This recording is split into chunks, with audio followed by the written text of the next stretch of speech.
গ্রাম বাংলার প্রাণকেন্দ্র হলো তার হাটবাজার। ঠিক তেমনই মাগুরা মোহাম্মদপুরের দীঘা ইউনিয়নে পাল্লা বাজার একটি ছোট অথচ জনপ্রিয় বাজার। প্রতিদিন সকাল থেকে রাত পর্যন্ত এখানে মানুষের আনাগোনা, হাসি আড্ডা আর বেচাকেনার ভিড়ে জমে ওঠে এক অন্যরকম পরিবেশ।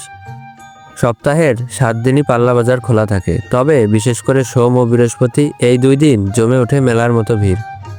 দূর দূরান্তের ক্রেতা বিক্রেতারা ছুটে আসেন এই বাজারে।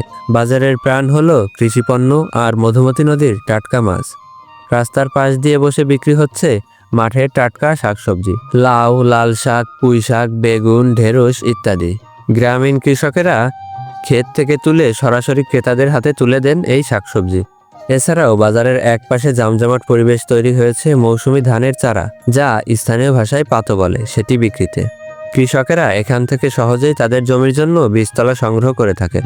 পাল্লা গ্রামের পাশ দিয়ে বয়ে গেছে মধুমতি নদী, তাই বাজারে প্রতিদিন সকাল বিকেল খুবই কম দামে নদীর টাটকা মাছ পাওয়া যায়। পুঁটি, বেলে, খসল্লা, কাকচি, এমনকি ইলিশ মাছও। নানা প্রজাতির নদীর টাটকা মাছের ভিড়ে বাজার হয়ে ওঠে আরও জমজমাট। শুধু মাছ সবজিই নয়, বাজারে পাওয়া যায় নিত্য প্রয়োজনীয় পণ্য। বাদাম, ঝালমুড়ি, চানাচুর, চপ, পেঁয়াজু সবই আছে এইখানে। পাল্লা বাজারে রয়েছে একাধিক মুদি দোকান ও ফার্মেসি। এখানে পশু চিকিৎসকও আছেন।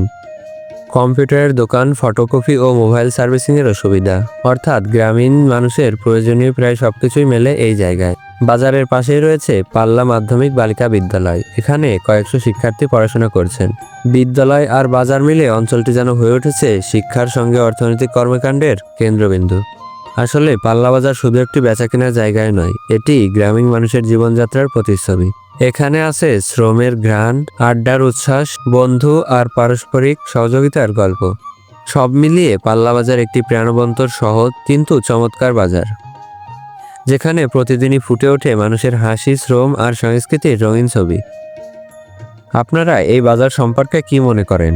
অবশ্যই কমেন্ট করতে ভুলবেন না।